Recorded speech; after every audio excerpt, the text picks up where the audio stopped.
covering the entire Piedmont Triad and everywhere you are. This is WXII 12 News at 5. I flipped the door open.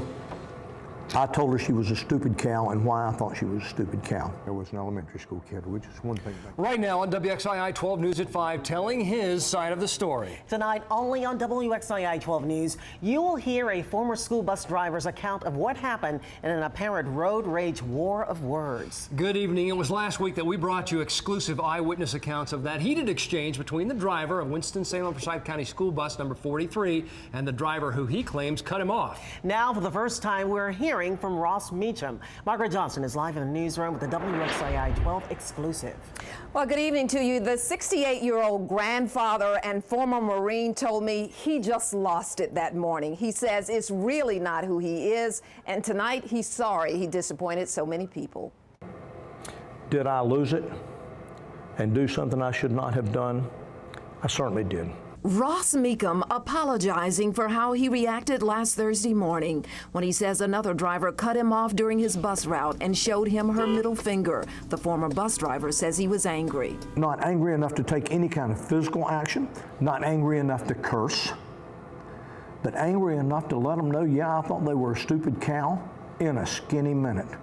If it had been a presidential cavalcade and the driver for the president had cut off a school bus like that, I would have unloaded on the president. Meachem says he had gotten off the ramp from Bolton Street onto Silas Creek Parkway with his first passenger, an elementary school student.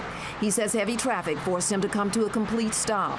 With his signal light flashing, Meachem said he made his way across 3 lanes to the turn lane at Haynes Mall Boulevard. He says he was so upset he opened his door and chastised the driver. I think it was the stress slowly but surely building up of an untenable, unchangeable situation. A witness who saw the exchange shared this video with WXII 12. A second witness told us she heard the driver using profanity, but Meachem says he never used any words like that. He does admit he just lost it. I'm not crazy.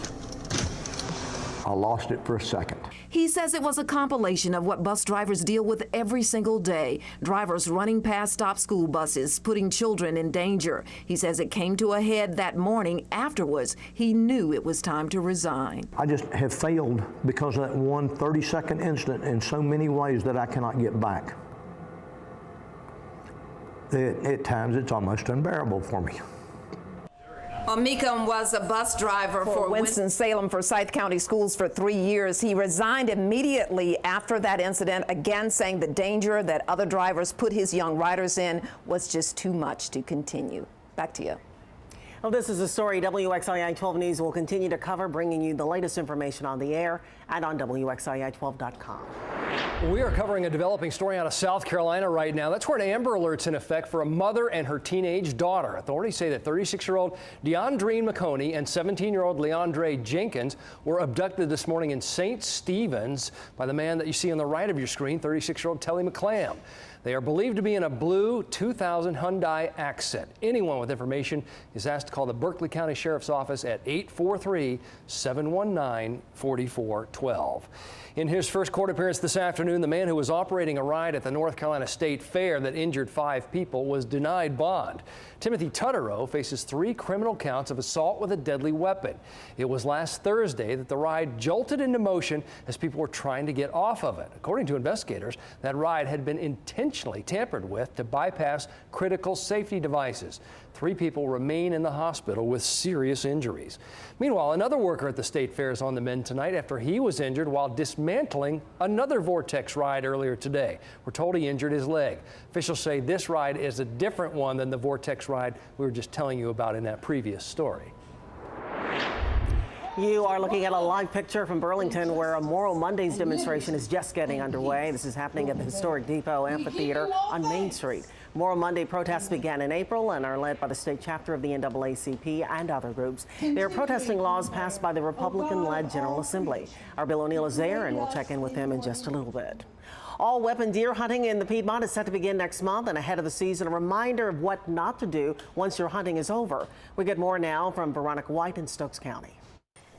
Some drivers have reported several deer carcasses laying on the side of the road behind me here on Franklin Moore Road in Stokes County. It is bow hunting season, but according to North Carolina Wildlife, disposing of deer or any other animal remains on roadsides, waterways, or on property is illegal in North Carolina.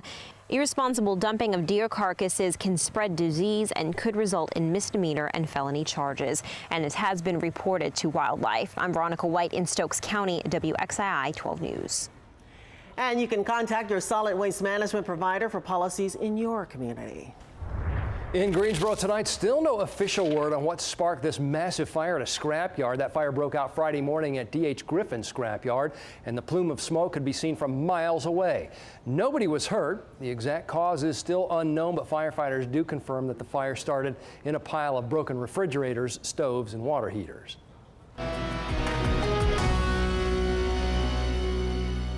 You're looking live right now over Greensboro. This is Wendover Road, the intersection there with I-40. You see some clouds. It's been a pretty gray day out there, but a pretty typical fall afternoon. You know, we had unseasonably cold air in here over the weekend. Now we're going to start to warm things up. We are going to keep clouds in the forecast, though, and you can see a whole lot of them here on the radar, the satellite map. Also seeing, at least from time to time, occasional light rain or light rain sprinkles out there. Northern part of Wilkes County, also the eastern part of Allegheny County. There is a little bit of light rain right now. Aside from that, though, it's just the clouds, and we're looking at temperatures that are going to be in the upper 50s for the next few hours in the mountains and low 60s across the Triad. Our high today, 66, just 1 degree below what is normal for this time of year. A shower is possible, although not likely. We'll see numbers in the 50s as we go through the nighttime hours. Tomorrow morning is actually very comfortable in the 40s, and we've got some 70s on the 7-day forecast. We'll talk about that coming up.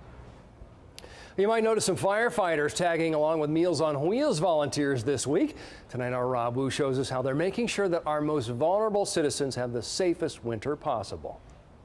It's called Operation Heat and Eat. Meals on Wheels joining forces with local fire departments. It's an initiative that they believe will save lives. Forsyth, Winston-Salem, Kernersville, and all volunteer fire departments are tagging along with Meals on Wheels this week to conduct pre-fire surveys. Many of these seniors don't have the physical capability to do some of these checks themselves. They're here changing batteries, in some cases installing new fire alarms, making sure these homes are safe for the winter, when there's typically more fire-related deaths than all the other months combined. We absolutely save lives, and we keep injuries and fires from actually occurring by actually being able to go inside the residents' homes, sit with them, talk with them for a little bit, and just evaluate to make certain they have safe ways out. Firefighters hope to visit more than 1,200 homes over the next week or two.